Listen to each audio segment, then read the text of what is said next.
For an update on the preparations for G20, we now cross to SABC News Economics Editor Tshepo Mongoai. Tshepo, thank you so much for your time.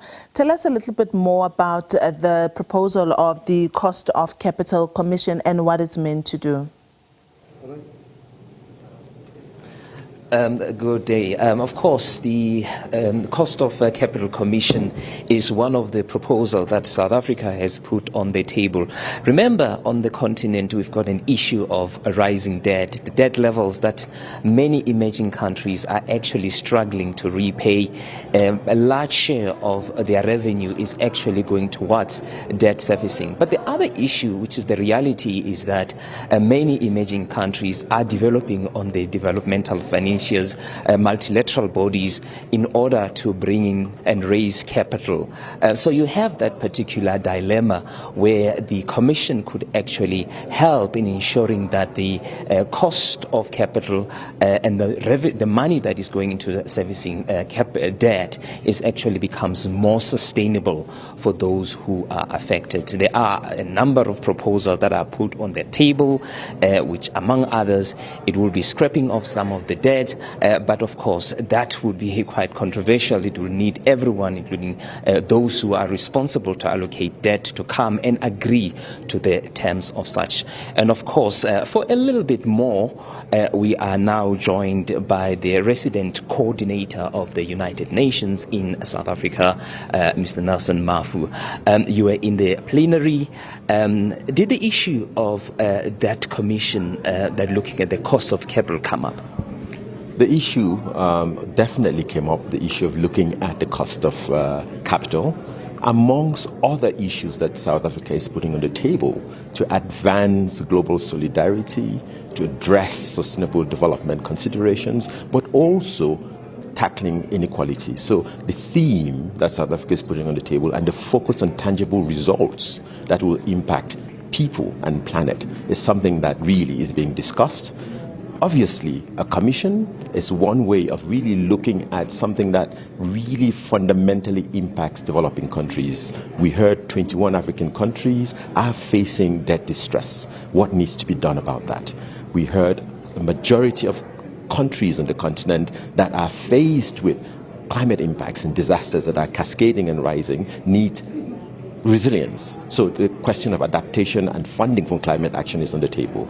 A number of countries are also going to a just energy transition or must go through a just energy transition in the coming years. Who pays for that? How do we approach that? Is also something that is on the table. So looking at all of this and then looking at how you also benefit from the resources that the continent is producing. We're talking about critical minerals, for example. That also is amongst the priorities that South Africa will be advancing, amongst other things that will help us realize the sustainable development goals.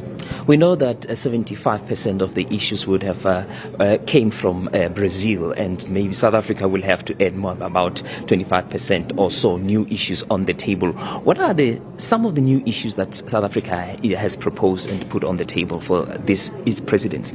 I mean, I think one must start by saying this is a combination of 5 Global South presidencies of the G20, starting with Indonesia, going to India, going to Brazil, and coming into South Africa. So it's a continuity of sorts for a developmental focused agenda that South Africa has really been building and connecting the dots around. Now you ask specifically what is putting on the table. This is really about, as the President himself has said and the Minister, taking forward the outcomes of the UN Summit of the Future, looking at the 2030 Agenda for Sustainable Development and African Union's own 2063 agenda, and saying what more can be done tangibly.